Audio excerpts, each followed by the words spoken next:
పైసలు పోయినా మళ్ళొస్తాయి. పానం మానం పోతే ఇంక రావు. ఈ రెండిట్లో ఒకటి వదలాలంటే పైసలే వదిలేయి. నిన్ను ప్రేమించిన అమ్మాయి మనసు నీకు అర్థం కాదు. నువ్వే నా బ్రతకనుకునే ఈ మనసు బాధ నీకు అర్థం కాదు. ఆ అను కోసం నువ్వు ఎదురు చూడడం, ఆమె కోసం ఆ ఇంటిని పని వాళ్ళ డెకరేట్ చేయడం, ఆమె కన్నా నిన్ను నువ్వు తక్కువ చేసుకోవడం నాకిష్టం లేదు బావా.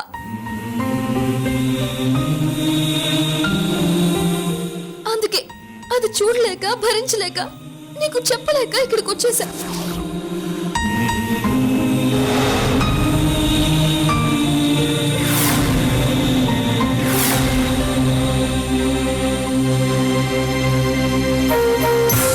దీపు, నువ్వేనా ఇలా మాట్లాడుతోంది?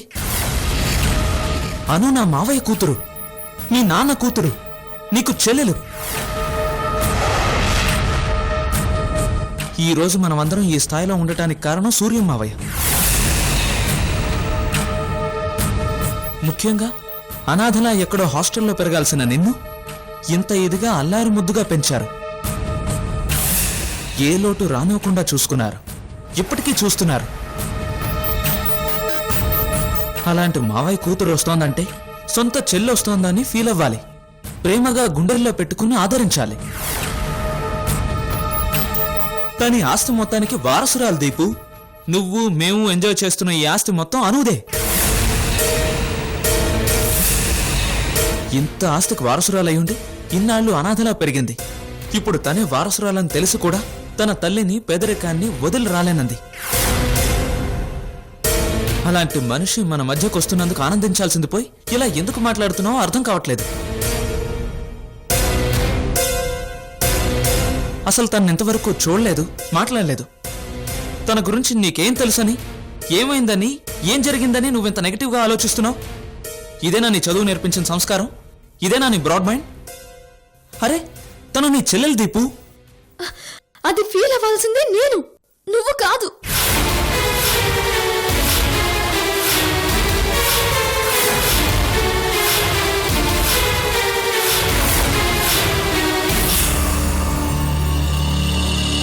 నువ్వు నా కాబోయే భర్తవి బావా, ఆ ఇంటికి పెద్దలుడివి.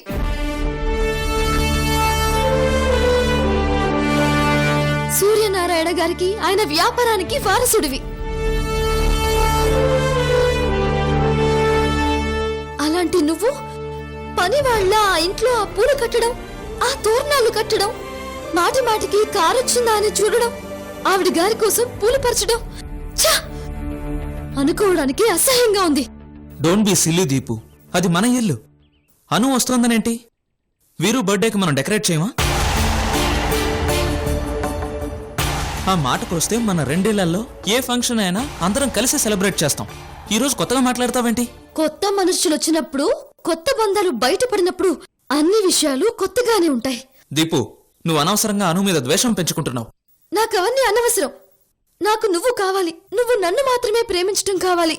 నా కోసం బ్రతకడం, నా కోసం మాత్రమే బ్రతకడం కావాలి, అంతే.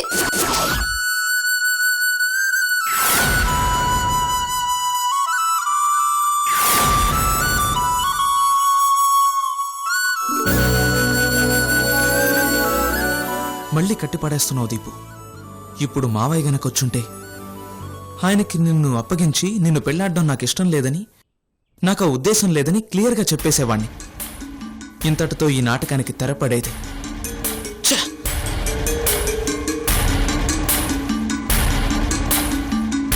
ఏంటి ఆలోచిస్తున్నా?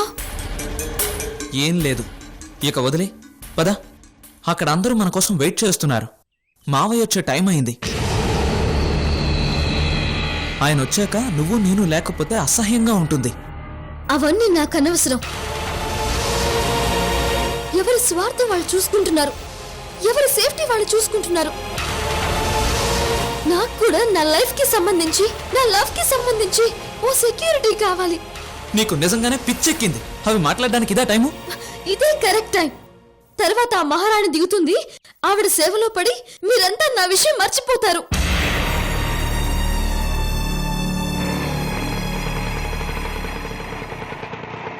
ఇప్పుడు నీకేం కావాలి?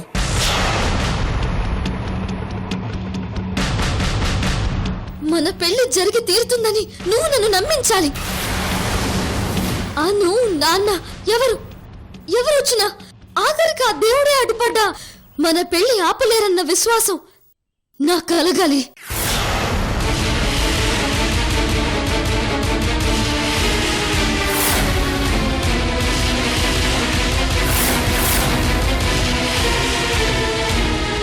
నువ్వు చాలా అవేగా వెళుతున్నావు, చాలా దూరంగా వెళుతున్నావు. లేదు, ఇప్పుడే వాస్తవానికి దగ్గరగా వస్తున్నాను. ఆల్ రైట్, ఇప్పుడు ఆ నమ్మకం నీకు ఎలా కలిగించాలి? నాకు ఆ నమ్మకం కలగాలంటే మన శోభనం జరగాలి.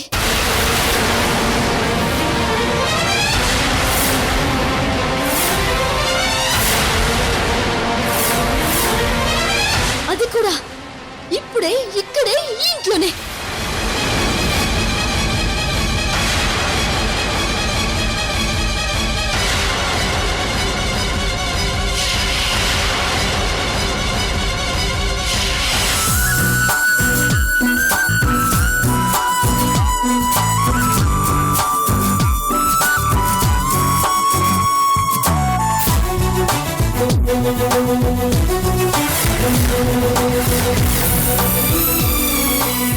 నాకు ఆ నమ్మకం కలగాలన్నా, నేను అనురాగ్ని మనస్ఫూర్తిగా ఇష్టపడాలన్నా ముందు మనిద్దరం ఒక్కటవ్వాలి.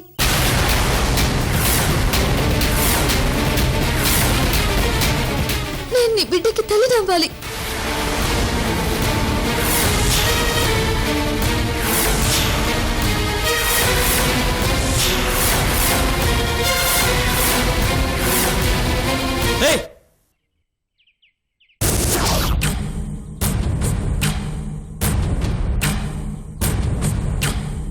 నీకు నీకు పిచ్చెక్కిందే? పిచ్చెక్కడం కాదే, పిచ్చి పరాకాష్ఠకి చేరింది.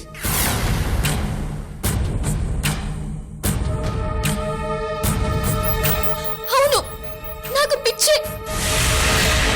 నాకు నువ్వంటే పిచ్చి పిచ్చి.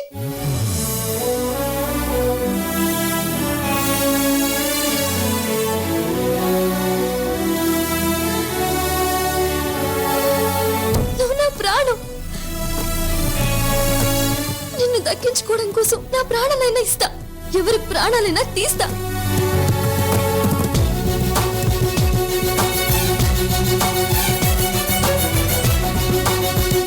ఎవరేమనుకున్నా మన పెళ్లి విషయంలో నాకు భరోసా కావాలి. మన శోభనం జరగాలి, జరిగి తీరాలి, అంతే.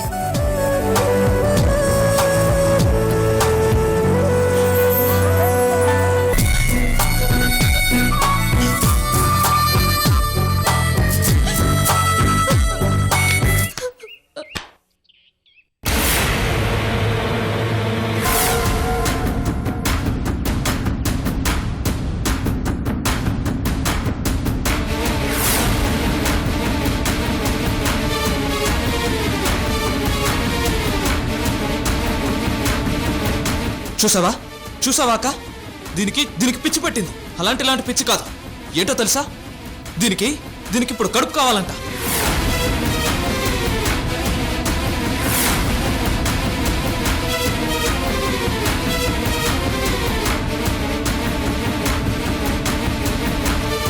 దీనికి అర్థం కావట్లేదక్క.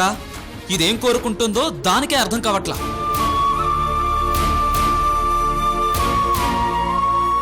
ఏయ్ ఇడియట్, కాస్త ఆలోచించి చావు.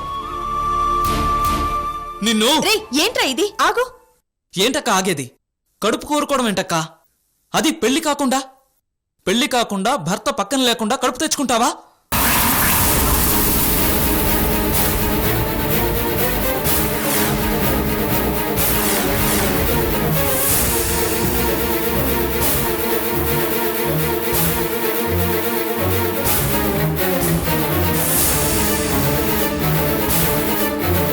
నీ మొహాన్న మావయ్య మొహాన్న కాదే, మొత్తం మనందరి మొహాన్న ఉమ్మేస్తారే జనం.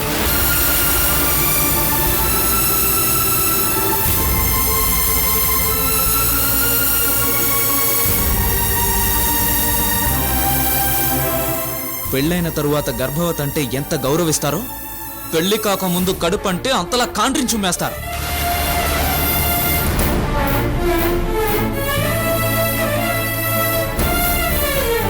చెప్పక్క దానికి కనీసం నువ్వైనా చెప్పు. ఆ మట్టి బుర్రకు అర్థం కావాలంటే నీలాంటి వాళ్ళే చెప్పాలి. చెప్పక్క.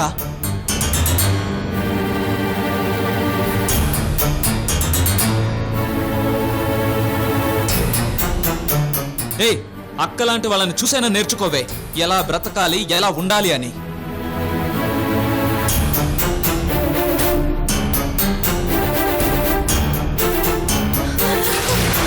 అక్క ఏమైంది?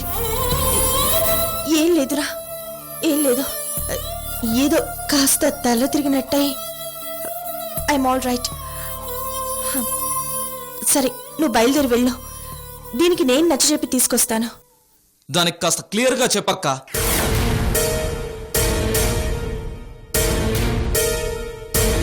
చూడది ఇంకా ఎలా చూస్తుందో.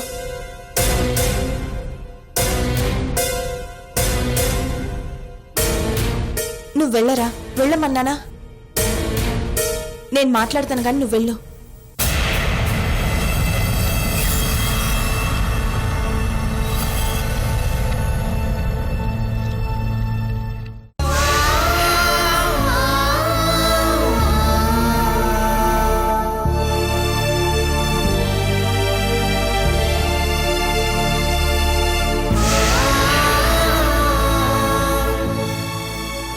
ఏంటి దీపు ఇది?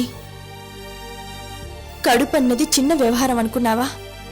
నువ్వేం అడిగావో నీకన్నా అర్థం అవుతుందా? నేను అడిగిన దాంట్లో తప్పే ఉందో నాకు అర్థం కావడం లేదు. తాళి కట్టాక గొప్ప విషయం, తాళి కట్టక ముందు చండాలం అవుతుందా? అందరికీ మంగళసూత్రం ఉంటే పెళ్ళైనట్టు, నాకు మాత్రం కడుపే పెళ్ళైనట్టు.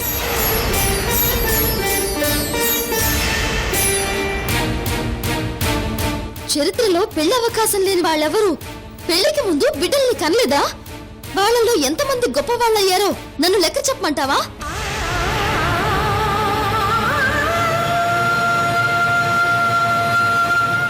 అయినా నేనేం చాటుమాటు వ్యవహారాలు నడిపి కడుపు తెచ్చుకుంటా అనడం లేదే.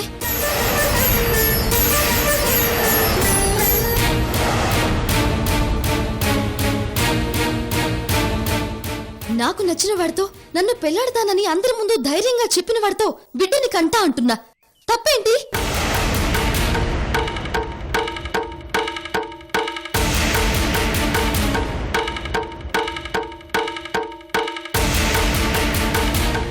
అను రాకతో ఏదో జరగబోతుందని నా మనసు చెప్తోంది.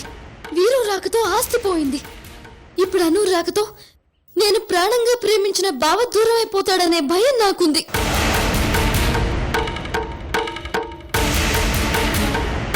ఇక్కడ తాళి కాదు, నమ్మకం నాకు ముఖ్యం. అందరితో నాకు పనిలేదు, నా జీవితం నాకు ముఖ్యం.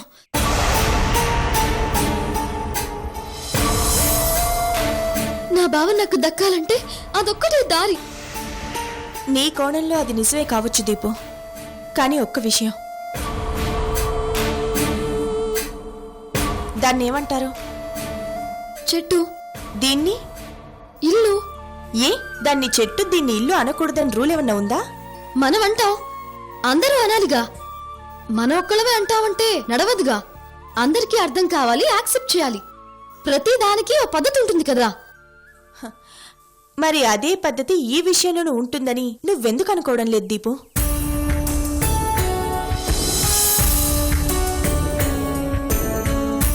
అందరూ తప్పు అంటున్న పనిని నువ్వు ఒప్పు అంటే అది మంచిదైపోతుందా?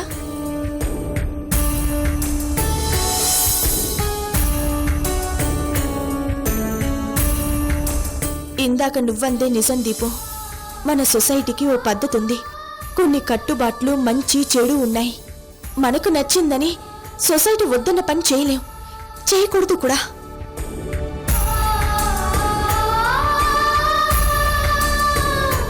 నిజానికి కొన్ని పనులు మంచివనే అనిపిస్తాయి, తప్పేంటని మన మనసుని నిలదీస్తాయి. ఆవేశంలోనో కోపంలోనో నిర్ణయం తీసుకుంటాం.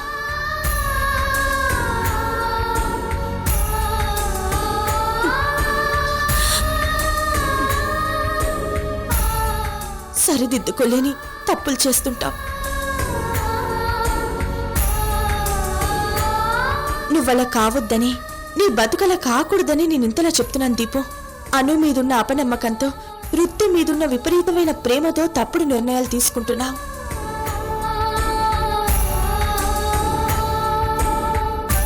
నువ్వన్నట్టు నిజంగా అను వల్ల నీకు డేంజర్ ఉంది అంటే మేం ఊరుకుంటామని చెప్పు. నీ గురించి మావయ్యని నిలదేమా? మా మీద నీకు నమ్మకం లేదా దీపు? ఉంది. నిజం చెప్పాలంటే నాన్న మీద కన్నా మీ మీదే నాకు నమ్మకం ఎక్కువ. సరే, ఇప్పుడు మీ అందరికి ఏం కావాలి? నేను అక్కడికి వచ్చి ఆ మహారాణికి స్వాగతం పలకాలి, అంతే కదా? వస్తా, మీకోసం వస్తా. కానీ మళ్ళీ చెప్తున్నా, నేను ఋతుభావన అడిగిన దాంట్లో అను మాత్రం కూడా తప్పు లేదు. ఇప్పటికీ నేనే కరెక్ట్ అని స్పష్టంగా నమ్ముతున్నా. నేను అనుకున్నది జరగలేదంటే భావన చేజారిపోయినట్టే.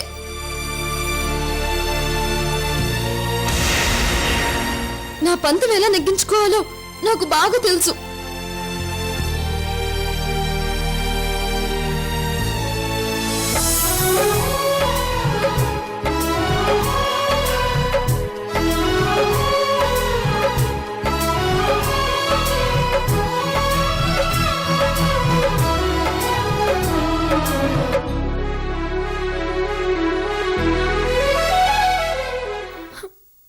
పద వదినా, నీకోసం వస్తా.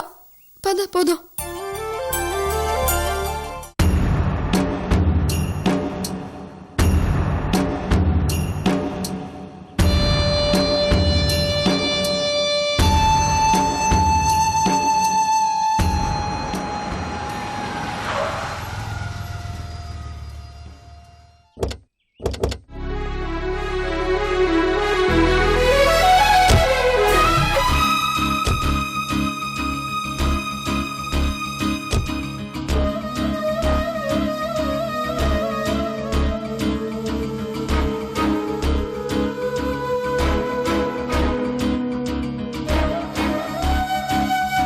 ఇప్పుడేగా వచ్చింది, ఎందుకైనా మంచిదని.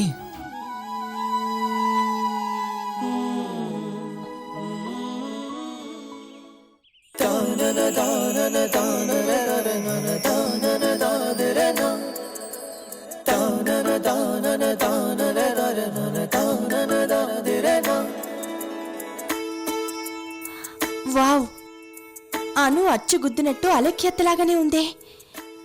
ఇంతలా ఎక్స్పెక్ట్ చేయలేదు అసలు. అవునక్క, ఈ పిల్లకు చీర కడితే 100కి 100 పాళ్ళు అలెక్కెత్తే.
ఏంటమ్మా, ఏమైంది?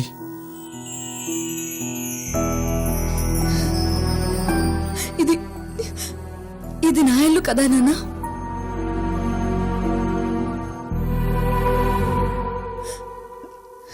అమ్మ కడుపులో నేను ప్రాణం పోసుకునే ఇల్లు ఇదే కదా?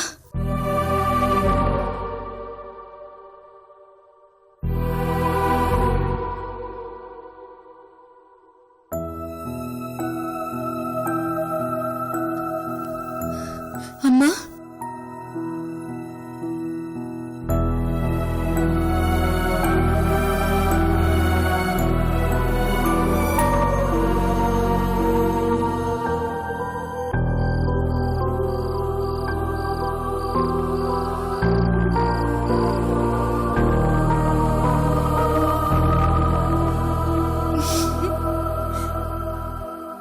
ఏంటమ్మా నవ్వుతున్నావు? ఏం లే నాన్న, నేను ఆ రోజు రాత్రి గీ ఇంటికొచ్చిన కదా, గదే యాదకొచ్చింది. ఆ రోజు గిట్లా నువ్వు నా మొహం చూసుంటే మన కథ వేరే విధంగా ఉండేదనిపించింది.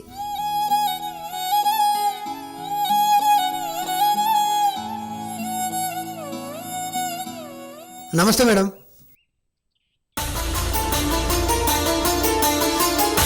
రండి, పండుగ. రే మీరు కూర్చోండి రా. అరే ఏందా పోపోలు, జరాగనా? చిన్న పోరలు ఆకలి అంటుండ్రు, తిన్ని రాదే. ఏంటి తిన్నిచ్చేది? ఇదే హోటల్ అనుకుంటారా, బస్ స్టాండ్ అనుకుంటారా? లేండి పండే.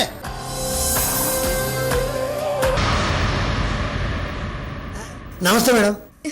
ఏమన్నా ఎట్లున్నావు? మంచిగున్నావా? మేడం, అరే గీ కట్టేంది? ఇది నా ఇల్లే, గిప్పుడు కూడా తరుముతావేంది? తప్పైపోయింది మేడం, క్షమించండి. అప్పుడు మీరు ఎవరో నాకు తెలియదు madam.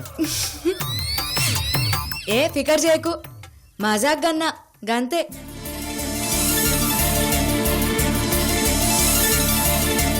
Welcome to your own house.